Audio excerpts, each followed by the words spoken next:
This video is brought to you by Squarespace. I love you like la la la la la la la la la.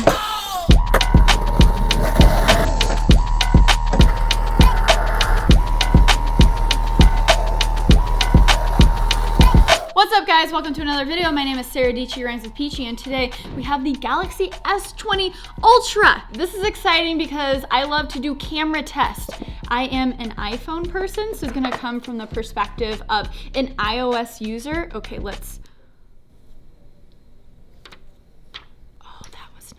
Why this phone is going to be so fun is because of this right here. So it has a 12 megapixel ultra wide, a 108 megapixel wide, a 48 megapixel telephoto, and then also a 40 megapixel selfie camera. And honestly, these curved edges, they feel good. You know, the Note, it's a sharp boy. It's a sharp phone, right? But let's do a little size comparison here. Big boy camera bump. We just love camera bumps over here. So I can't wait to test out this camera. It's going to be an exciting video. Thank you so much, Squarespace, for sponsoring this video.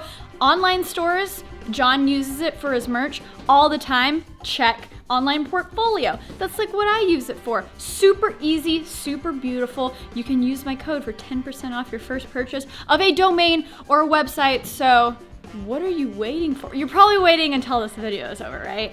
Yeah, okay. I'll talk about it later. The other thing, 100 times zoom. Okay, we probably need to leave this office because this is, I wanna go shoot. I wanna go, Will, let's go shoot, Will. Okay, so before we go outside and test the 8K, stick with me because this video took me so much longer than I expected, almost a week, because this camera, this phone is like an onion. Lots of layers, took me a while to peel back stuff, and I'm gonna tell you the good, the bad, there's some bad, and honestly, just overall, we might need some firmware updates, so stay tuned.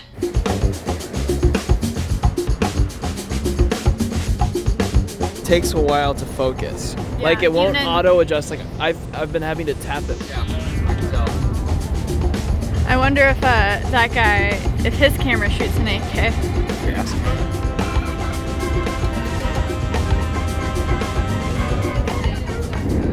Okay, so we're in 8K.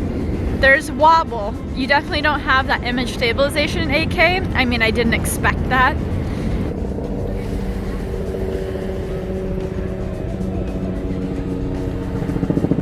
Does it look just as good though? I mean, your eyes can't even tell the difference, right? Yeah, ultra wide. The day where we're like, 4K really is pretty bad quality. That's like now, right? Yeah. And then telephoto.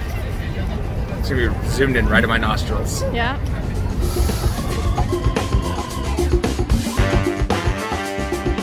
So this is a new feature where boom, smart view, and then why is it upside down?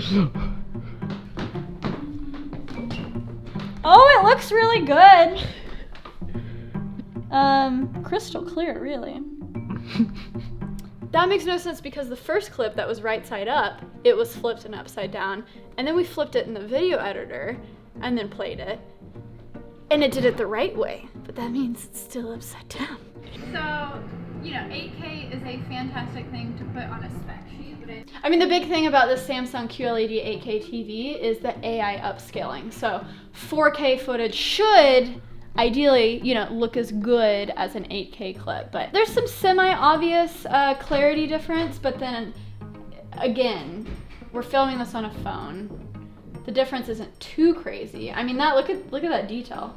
So the Kodak, you know, could be better, but it's a phone. 8K in a phone, that's pretty crazy. It looks crisp, but the other selling point, and probably the most important selling point of this phone, are the new sensors that are almost 3 times as big as the previous. And then if you compare it to the iPhone 11 sensor, it's almost double the size. So bigger sensor, you're actually gonna start to see some bokeh from a smartphone camera, which is great. And then it's the megapixels. It's the 108 megapixels on the wide, 40 megapixels on the selfie, and 48 on the telephoto. I truly believe this is the first pro phone, pro camera. So many options, but with so many options, you have to dig into so many settings to actually get what you need and what Samsung is advertising as their main features. I wish they put this as the default, but when you open up this camera, you're not shooting 108 megapixels. No, no, no. You gotta go over to the one of 4 places where settings are.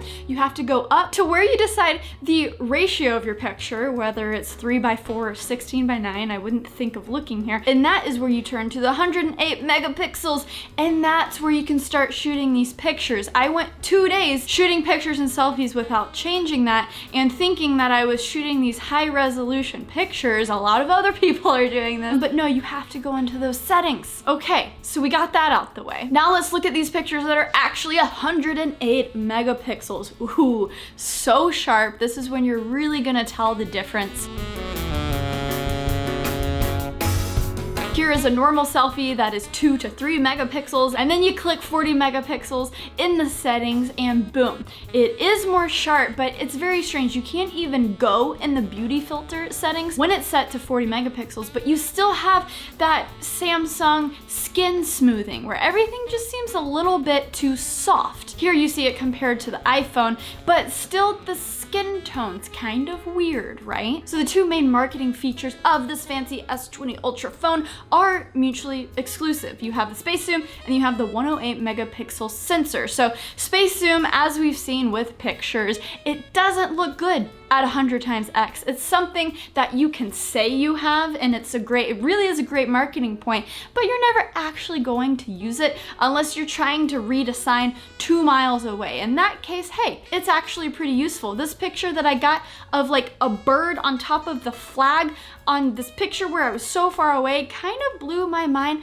I didn't even know there was a bird on the flag. But in terms of taking a picture and posting it and sharing with people, I'm pretty sure 30 times is going to be the max that you're gonna hit to have a usable picture. So whether you're using the 100 times zoom in normal photo mode or you're switching over to the 108 megapixel and then zooming in, you people of the world who need to see things up close, Jessica Jones maybe, some PIs, well, you no longer have to carry a camera around because you have your $1,400 fancy S20 Ultra. One may ask, why would Samsung bury the 108 and 40 megapixel features of this phone in settings? Why wouldn't it just be default? I mean, of course you have the file size. So when you're shooting 108 megapixels, it's not the best experience right now. It's really slow to take the picture and the file sizes are 30 megabytes. The selfie isn't that crazy. Instead of a 2 megabyte file, it'll be 8 megabytes. So I think if people are buying this for a pro camera, they're gonna be able to handle those file sizes, especially when you start at 128 gigabytes of internal storage here.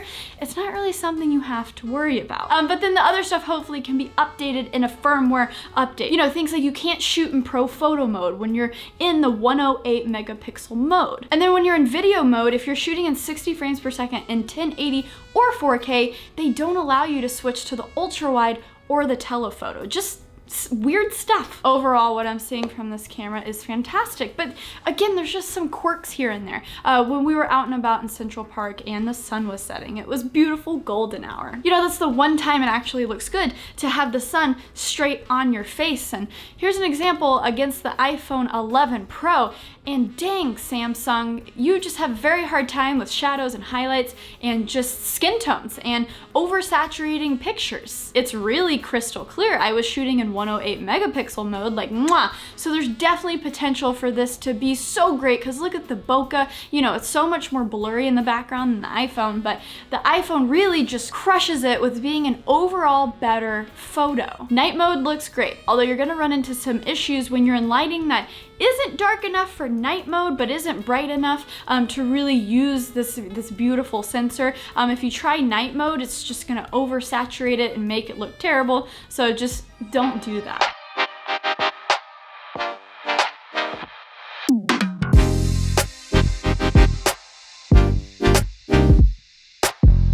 Okay, so let's go back to video. My personal favorite. We saw 8K earlier. So I was super impressed that this is a feature in a phone. We have arrived, the future is here, super exciting. And the 8K video snap feature is actually pretty cool, where you can pull 33 megapixel stills from that video. Definitely similar to their new feature single take that you guys saw in my Z Flip video, where you hold up your camera for 15 seconds, it takes a plethora of photos and videos and basically makes it where you can decide after the fact of filming what you want. The 8K video snap and single take I think is a great move towards Samsung blending in software with their camera experience for you to not have to worry about, ooh, do I want to get a photo or video? No, how about both? You don't have to worry about it. Overall, this larger sensor is a huge win and a great step for phone video, not to look like phone video. However, the autofocus is terrible. It doesn't even like hunt. It just kind of refuses to grab onto someone's face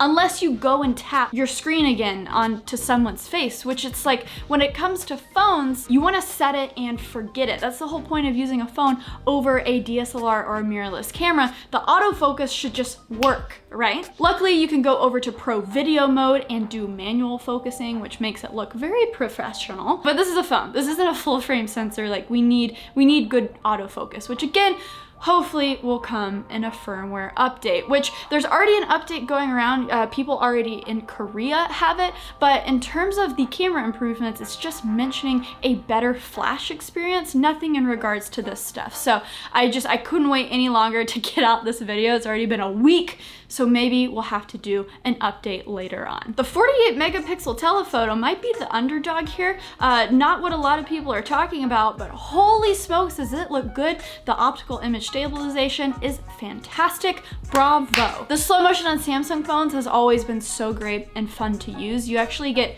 two different sections in the editor to have those slow motion experiences. However, the ramping up to the slow-mo part and out, into the normal part is super abrupt and, dare I say, bad. Just the little things like the ramping in and out of the slow-mo needs improvement. So listen, when the iPhone 11 Pro came out, there was a lot of people saying, how is this Pro, right? Pro means you have options. So I truly think this is the first Pro camera on a phone. However, that comes with those options. That means that there's a ton of settings that you have to pay attention to in literally 3 to 4 to 5 different places. But yes, the bigger sensors, the super high resolution is very exciting and very pro. I'd like to follow up on my comment on my first video about this phone in terms of the settings just being hard to work with. You can actually customize those. So you can bring them from that More tab and drag and drop onto your main bar. So that's really nice because you can customize that to what you use the most. I would say these pro features are almost perfect. It would just be so lovely if we got a 24 frames per second option. We have that 4K 24 frames per second option on the iPhone. There's already so many settings. Please, Samsung, maybe 8K is at 24 frames per second, so you can do it. We literally only talked about the camera. That's usually my favorite thing to talk about, and obviously there are so many things to cover, so let me know what you guys think. Obviously the 120 hertz display is great just for everyday tasks, like watching a Twitter timeline with 120 hertz is crazy. There's 5G capabilities, all the things at the $13.99 price. What do you guys think? Let me know in the comments below, and we're gonna kick it to Sara back in the office for Squarespace. Thank you so much for sponsoring this video. If you don't have a website, if you don't have a domain, now is the time to start. I'm gonna give you a few examples how it's been really useful for me personally. Number one, SEO. Squarespace makes sure if people search for you, they're going to find your website. Something that I've discovered recently because I send emails to my email list occasionally. Not only can you connect third-party services like MailChimp to add a subscribe block and it'll add to your MailChimp list, you can actually send email campaigns straight from Squarespace, and it's super simple. It looks really clean, and having that all-in-one feature, website, email, analytics, marketing tools, is so clutch. And the last thing I'll say goes along with the all-in-one thing is e-commerce. John, I can now call him my fiance. He's a pro skater and also a YouTuber, and he does a lot of merch drops, way more than me. I think I've launched 2 or 3 drops. He does everything on Squarespace. Everything that you see, front end, back end. He can change out pictures, rename things super quickly because he does new drops literally like every other month. So he needs a really fast, no code, quick turnaround solution, and Squarespace does that. So go to squarespace.com/fiance saradietschy for 10% off your first purchase of domain or website. And yeah, using my code, using my link really means a lot because, you know, it tells Squarespace that people are curious, people are signing up when they watch a Sara Peachy video. Okay, listen, I know we've been talking a lot about Samsung. They've been in the news. They've been having a lot of drops. So thanks for sticking with me. We have some more computer content coming out soon. The new 17-inch LG Gram is here. Just got it in the mail. Going to do a review on that. It's so thin and crazy. I should have a crazy PC being built for me right now that you probably are interested in the guts of it, so stick around. Let me know if you like this video. Hit that subscribe button down below for new videos every single week, and until next time, guys, stay peachy. Okay, bye.